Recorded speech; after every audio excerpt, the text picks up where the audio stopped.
What if one simple experience could help your son develop empathy, patience, and leadership? In today's episode, we're discussing a practical and often overlooked opportunity that can help teen boys grow in emotional intelligence. If you're looking for ways to prepare your son for adulthood, you'll want to stay tuned. Welcome to Raising Boys with Purpose, a Christian parenting podcast for moms raising teens and young adult sons. I'm Brooke, a boy mom and parenting coach. And here we talk about raising sons, building character, and preparing our boys for adulthood with confidence and faith. For more encouragement and conversation throughout the week, come join our Raising Boys with Purpose Facebook group. The link to all my social media is in the description. How do we teach our sons emotional intelligence in a practical way? We often have ideas about how to teach life skills like responsibility, work ethic, and even money management. But emotional intelligence is different. We tend to assume they'll pick it up through life experience and figure it out as they go. And while there is some truth to that, what if there were a way to intentionally encourage our sons to develop patience, empathy, and communication skills? What if there was a practical experience that could help cultivate emotional intelligence? Growing up, we attended a small church made up mostly of young families. Because of its size, there were always more children than adults. In many ways, that was wonderful. The more kids, the better. But it did create a challenge. There were never enough adults to help with all the different children's programs. The solution the church came up with worked well for everyone involved, but I don't think they realized how much it helped the teenagers. So, young men with strong emotional intelligence have a powerful advantage in life. They can process and regulate their emotions in healthy ways. They tend to navigate conflict more effectively, build stronger relationships, and communicate better with the people around them. Many times we assume emotional intelligence develops primarily through difficult situations. Our sons experience disappointment or frustration, rejection, or failure, and with guidance and support, they learn how to process those emotions. And honestly, that's a valuable teacher. Life is going to bring challenges, and experience often teaches lessons that can't be learned any other way. But I think we can also be more proactive.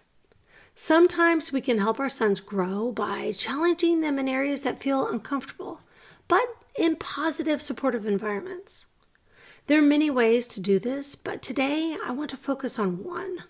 Now, looking back, I never thought it was unusual to help out in the church nursery or toddler room. I had already been babysitting, and when someone needed help, I was comfortable stepping in. But one thing was different at our church. The entire youth group was encouraged to take turns helping, including the boys. At the time, it seemed completely normal. Looking back now, I can see how much those experiences benefited them, though. Let's be honest, many men feel uncomfortable around young children.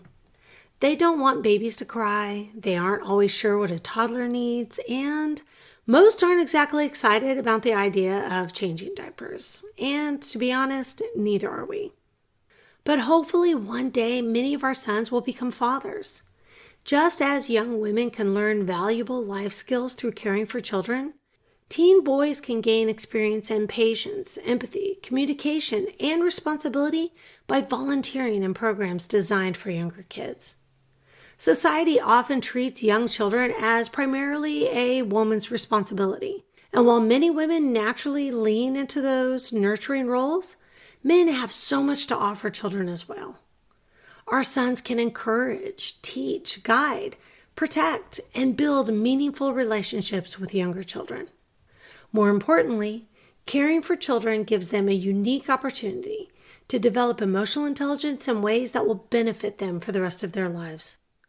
Interacting with younger kids naturally requires patience and maturity because your teen has to slow down and consider someone else's perspective. Babies and toddlers can't always communicate what they need with words. Your son has to pay attention, observe, and work to understand what the child is feeling or trying to communicate. Those are emotional intelligence skills. Working with young children also helps develop communication and leadership. Your son may lead a game, explain a craft, or help a child follow instructions. He learns how to adjust his communication to meet someone where they are, rather than expecting everyone to understand things the way he does. And unlike many situations with peers, there's often less pressure to perform and less fear of being judged. Helping with younger children also builds responsibility. For a short period of time, those kids are counting on him. He's helping keep them safe, guiding their behavior, and serving as a positive example. That responsibility can feel intimidating at first, but confidence often grows when someone discovers they're capable of more than they thought. Has your son spent much time around younger kids? Maybe through younger siblings, cousins, church programs, or family friends? What have you noticed?